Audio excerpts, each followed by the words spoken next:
यहाँ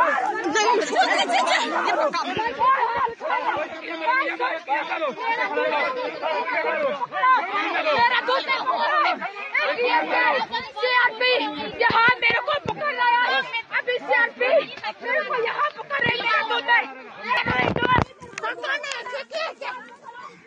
对面厕所一度杀掉他。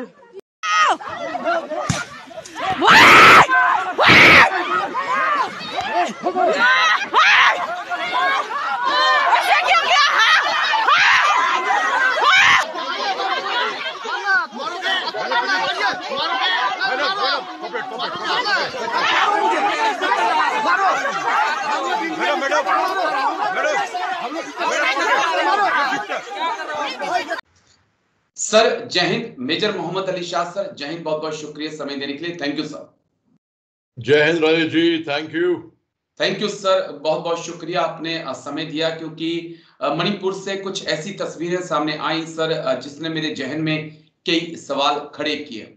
हम इन तस्वीरों को अपने दर्शकों को भी दिखा रहे हैं, लगातार दर्शक भी इन तस्वीरों को देख रहे हैं कि एक तरफ सीएपीएफ के जवान हैं जिनमें सीआरपीएफ के जवान मुझे नजर आ रहे हैं, बीएसएफ के जवान भी मुझे नजर आ रहे हैं, और दूसरी तरफ एक महिलाओं का ग्रुप है जिनके बीच आपस में एक भिड़ंत हो रही है, टकराव हो रहा है किसी बात को लेकर, और महिलाएं बहुत जोर जोर से चिल्ला रही हैं, चीख रही हैं, और जो ये सीएपीएफ के जवान हैं उनको समझाने की कोशिश भी कर रहे हैं। जो जानकारी निकल कर सामने आई कि यहाँ पर लगभग 30 के आसपास महिलाएं मौजूद थी। सर क्या हो रहा था ये, क्योंकि ऐसा कुछ महिलाएं घायल भी हुई हैं, और सीएपीएफ के जवान इस जंगल में क्या कर रहे थे और यहाँ पर महिलाएं क्या कर रही हैं? कुछ ने तो अपने कपड़े, कुछ के कपड़े फट रखे हैं वहां पर, तो हो क्या रहा था सर, हुआ क्या है? जी मेरे को भी नहीं मालूम एग्जैक्टली हुआ क्या था यहाँ पे, और हाँ वो वीडियो मैंने देखे हैं कि महिलाएं जोर से चिल्ला रही हैं और सीआरपीएफ के वहाँ पे सोल्जर्स खड़े हुए हैं वहाँ पर, और इस तरीके का कोई भी एक ऐसा वीडियो मैंने देखा नहीं कि जहाँ पर सीआरपीएफ का कोई भी जवान किसी महिला के कपड़े उतार रहा है या उसको मार रहा है। वो मैं अब तक देखा नहीं। हो सकता है कि ऐसा कुछ नजारा हो, मैं नहीं जानता, I can't comment on it. मगर अब सवाल ये, पहली बात तो ये है, मैंने तो कोई ऐसा कोई वीडियो अब तक तो कोई देखा नहीं है। हाँ वो वीडियो देखा है कि एक महिला अपने कपड़े बिना टॉप के एक इनर वेयर पहन के चिल्ला रही थी, वो तो जरूर देखा है मैंने, मगर मैंने देखा नहीं कि कोई जवान ने वो निकाला, ऐसा मैंने नहीं देखा। और ये बहुत दुख। अच्छा अब दूसरी बात है कि वो वहां पे कर क्या रहे थे जंगल में।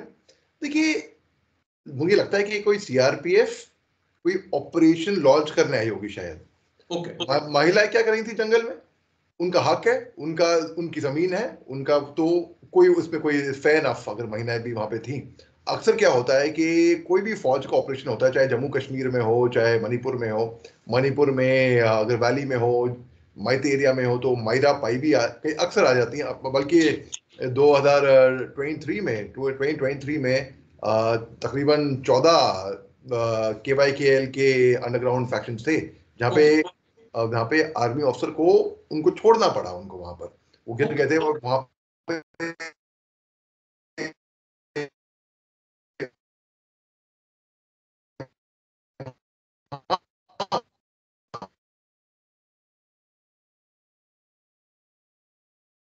इस तरीके से यहाँ पे ऐसी कोई सिविलियंस फौज को हमको एक क्राउड फोर्स करना है। Okay sir. तो एक यूजिंग मिनिमल फोर्स महिलाओं पे, बच्चों पे हम ऐसा वार नहीं, ऐसा फौजी हम ऐसा वार नहीं कर सकते हैं जो जानलेवा हो या जो बहुत घातक हो। ऐसा वार गलत है, ऐसा मैं मानता हूं। और मेरा ऐसा मानना है निजी तौर पे कि क्योंकि मैं आर्मी ऑफिसर भी रहा वहां पे स्पेयर कोर में, और फिर मैं डेप्यूटेशन पे भी गया असम राइफल्स में नॉर्थ ईस्ट में, तो मेरा तजुर्बा है कि जो लोकल्स हैं वो आपके साथ में होने चाहिए, ना कि आपके खिलाफ होने चाहिए। उनका सपोर्ट होना बहुत जरूरी है। अगर उनका सपोर्ट नहीं होएगा तो आप वहां पर फंक्शन कर ही नहीं सकते हैं। उनका सपोर्ट होना, योगदान होना बहुत जरूरी है। और हमारी किस्मत अच्छी थी, हमारा वे ऑफ डीलिंग बड़ा अच्छा था। बहुत सपोर्ट मिला था हमको, तो ओवरवेलमिंग सपोर्ट मिला था हमको। जी, इस वीडियो को देखने के बाद एक चीज और भी लगी कि जो लोग असम राइफल पे सवाल खड़े करते हैं कि असम राइफल कैसे ऑपरेशन कर रही है, इस प्रकार के इलाके में असम राइफल के लिए भी कई चुनौतियां, लेकिन बड़े सक्सेसफुल तरीके से असम राइफल ने काम किया है। कई आवाज उठाते हैं कि असम राइफल को नॉर्थ ईस्ट से चेंज करो, तो असम राइफल इन चुनौतियों को बहुत अच्छे से समझती है। बिना असम राइफल के नॉर्थ ईस्ट को हैंडल करना मुझे लगता है कि बहुत मुश्किल होगा, तमाम सीएपीएफ के लिए भी और आर्मी यूनिट्स के लिए भी। देखिए, असम राइफल्स एक अव्वल दर्जे की फाइटिंग फोर्स है। असम राइफल्स वहां के बारे में, नॉर्थ ईस्ट के बारे में चप्पा चप्पा जानती है। बल्कि एक टाइम था केवल नॉर्थ ईस्ट के ही लोग आते थे, बल्कि जो ऑफिसर थे वो गुरखा राइफल्स के ऑफिसर आते थे वहां पे, और सालों सालों वहां पे रहते थे, सालों सालों। और उनको मैप, क्योंकि वो इलाका इतना अच्छा जान गए थे। अक्सर, ठीक है, मैं एक सरल भाषा में समझाता हूँ ताकि हर कोई बात समझ ले। हम मोटरसाइकिल चला रहे हैं या कार ड्राइविंग कर रहे हैं या साइकिल चला रहे हैं, हमको एक सड़क पे आप डेली जाते हैं, आपको मालूम पड़ जाता है कि यहाँ पे खड्डा आने वाला है, यहाँ पे स्पीड ब्रेकर आने वाला है, यहाँ पे एक मोड़ आएगी बड़ी शार्प। आपको वो, मतलब कई बार क्या होता है, लोग बोलते हैं आग बंद करके मैं इस रास्ते में चला लूं मैं गाड़ी, मेरे को ये रास्ता ऐसा मालूम है। तो असम राइफल्स को वो इलाका ऐसा मालूम है कि बिना मैप्स के आप उसको जंगल क्षेत्र में, बल्कि गोरिल्ला वॉरफेयर में, बूबी ट्रैप्स में, मतलब उनके एम्बुश अव्वल दर्जे के हैं, अव्वल दर्जे के। बल्कि लोग वियतनाम के गोरिल्ला वॉरफेयर की बात करते हैं, मैं तो असम राइफल्स की दाग देता हूं मैं। और जो मैंने वहां पर देखा है, और जो हमारी बटालियन थी, हमारे बटालियन में कोई कुछ अंडरग्राउंड फॉर्मर है, underground surrendered militant, surrendered underground भी थे। तो उनसे वो नॉट वॉट में माहिर थे कि नॉट कैसे बनाते हैं, कि बैम्बू के साथ क्राफ्ट बड़ा अच्छा करते थे वो। तो उनको और वो जो सोल्जरिंग है, क्योंकि मार्शल रेस है, तो जो सोल्जरिंग है वो सूंघ लेते, पेट्रोलिंग के वक्त आगे रहते थे ये लोग, तो ये सूंघ लेते थे कि भाई खतरा क्या है। असम राइफल एक ऐसी फौज है, तो मैं समझता हूं कि अगर नॉर्थ ईस्ट का पल्स पकड़ना है जी, तो खैर सब हर ऑल ओवर इंडिया की फोर्स है, मतलब साउथ से भी आते हैं, नॉर्थ से भी आते हैं, हर जगह से आते हैं। और मगर देखिए, मैं नॉर्थ इंडिया से आता हूं, मगर मैं असम में रहा, और मैं मतलब यानी कि नॉर्थ ईस्ट के भी मेरे लोग वहां पे दोस्त थे, असम में भी, जो नागा भी थे, कुकी भी थे, माइते भी थे, अपतामी भी थे, अरुणाचल के गारो, खासी, जयंता भी थे, चकमा भी थे, मिजोरम मिजो भी थे, हर किस्म के थे, देवबर्मन भी थे, त्रिपुरा के, हर किस्म के दोस्त थे मेरे साथी थे। और अब देखिए, बहादुर, बहुत ही बहादुर मैं देखे हैं। तो असम राइफल्स, मैं तो कहता हूं कि अगर उनको जम्मू कश्मीर भेज रहे हैं तो ठीक है, मैं तो कह रहा हूँ स्पेशल मिशन पे भेज रहे हैं, स्पेशल असाइनमेंट में देख रहे हैं, कि काबिलियत देखते हुए मैं तो ऐसे दिखता हूँ उसको। लेकिन नॉर्थ ईस्ट की कल्पना नहीं की जा सकती, क्योंकि नॉर्थ ईस्ट में बिना असम राइफल के कुछ भी मेजर ऑपरेशंस मुझे नहीं लगता कि इतने आसान होंगे सीएपीएफ के लिए भी और इंडियन आर्मी के लिए भी, क्योंकि जो ग्राउंड लेवल की जो जानकारी असम राइफल के जवानों के पास है और सिचुएशन को कैसे हैंडल करना है, क्योंकि वो लगातार पिछले 20, 30, 40 सालों से इन लोगों के बीच में है, उन्हें पता है कि इस सिचुएशन को कैसे हैंडल करना है। और यहाँ पर शायद एक असम राइफल की मौजूदगी नहीं थी, उस कारण भी ये विवाद थोड़ा सा बड़ा है। बस एक आखिरी सवाल जो मैं आपसे समझना चाहूंगा, इसके बारे में कहा जा रहा है कि ये लोग एरिया डोमिनेशन के लिए निकले थे, कुकी के कुछ बंकर वहां पर थे, उनको इन्होंने तबाह करना था। इसी बीच कुकी समुदाय की महिलाएं आ गई और उस काम में बाधा डालने की पूरी तरह से कोशिश की गई है। ये मणिपुर में अक्सर हमने देखा है, जैसा आपने भी उदाहरण दिया कि अगर आर्मी या असम राइफल या सीएपीएफ किसी संगठन के खिलाफ कार्रवाई करने जाती है तो महिलाएं ढाल बनकर खड़ी हो जाती हैं, उस कार्रवाई को रोकती हैं। एक एक्शन और एक कानून इनके खिलाफ भी लाने की जरूरत है, क्योंकि ये तो ड्यूटी में बाधा पैदा की जा रही है। देखिए जी राजेश जी, देखिए जो मायरा पाई भी हैं, जिसके मैं वैसी की बात करता हूँ, वो अक्सर एज आर्मी ऑपरेशन चल रहा होता है, उनको घेर लेती हैं, उनको रोक लेती हैं वहां पर।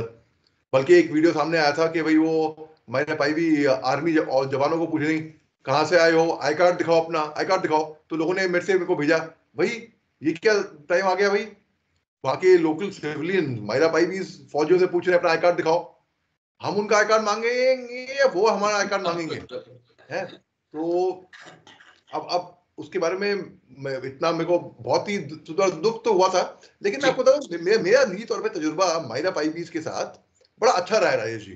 वो मेरे साथ बड़े स्वीट, बड़े कोऑपरेटिव, कभी कोई तकलीफ हुई नहीं मेरे को निजी तौर पे, क्योंकि एक तरीका, एक टैक्टिक्स बहुत नाजुक है, मगर वो टैक्टिक, वो तरीका, वो एक, अगर मैं आपसे बोलूं राजेश जी ये करिए, आप बोलेंगे क्यों करेंगे, राजेश जी आप शायद बात मान भी जाए, तो एक तरीका डील करने का बहुत ही नाजुक वो तरीका होता है करने का, तो वो तरीका शायद हमारे ट्रूप्स को जो मेरे साथ में थे उनको आता था, वो तमीज तहजीब, मैं ये नहीं कह रहा कि इनको तमीज तहजीब बाकी लोगों को नहीं होगी, बिल्कुल होगी, लेकिन वो हम टैक्टिक्स जरूर सीखते हैं जी अकेडमी में, ट्रेनिंग अकेडमीज में, पर ये बहुत सीखने की बात है कि भाई ऐसे क्राउड को जो कि आउट ऑफ कंट्रोल हो गया हो, उनको मिनिमल फोर्स के साथ काबू में कैसे करना है।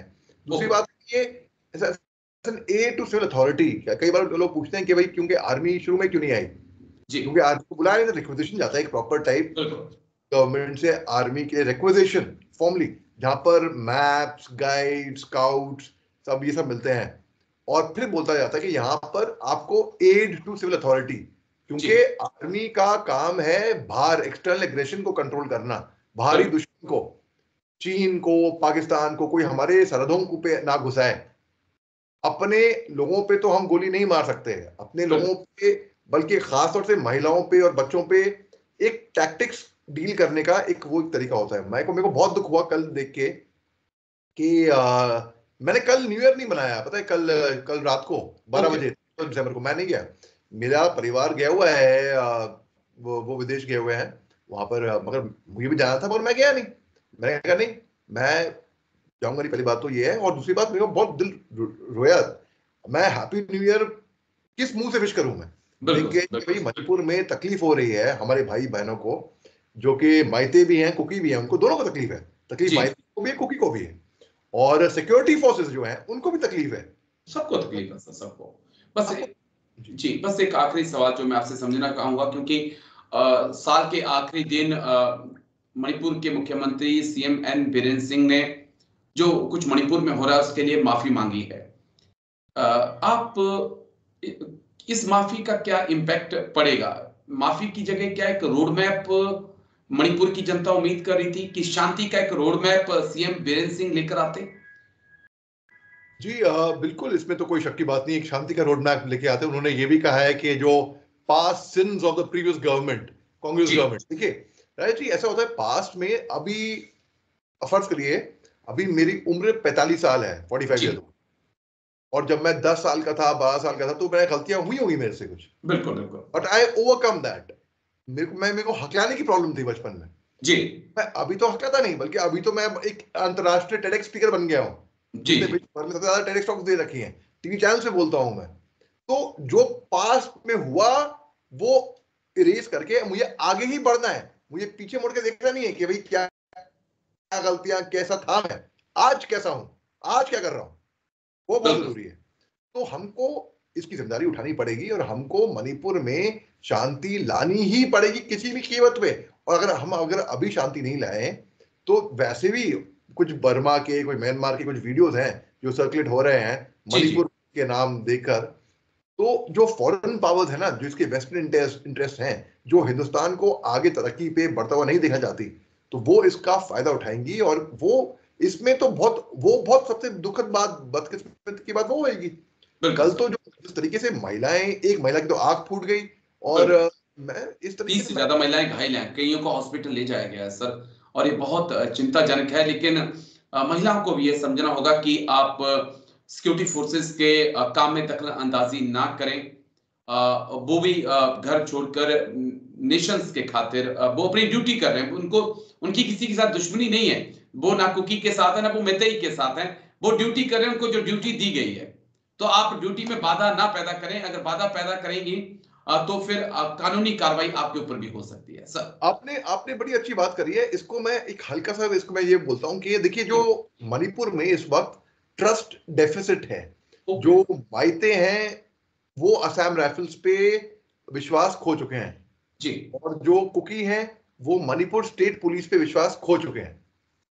तो अगर थोड़ा बहुत विश्वास है, अगर विश्वास है तो आर्मी पे तो है। आर्मी क्योंकि बहुत न्यूट्रल है जो, और सेंट्रल पुलिस फोर्स तो सेंट्रल पुलिस फोर्स में आते हैं, जैसे सीआरपीएफ भी होगी, पैरामिलिट्री होगी, बीएसएफ होगी जी। मगर अब जैसे कि एक हादसा हुआ था 10-11 कुकी को सीआरपीएफ ने मारा था और कुकियों ने बोला कि भाई नहीं, ये शायद इलीगल किलिंग्स हुई। ऐसा एक प्रोटेस्ट मार्च हुई थी इसके ऊपर, ये इंक्वायरी का विषय है।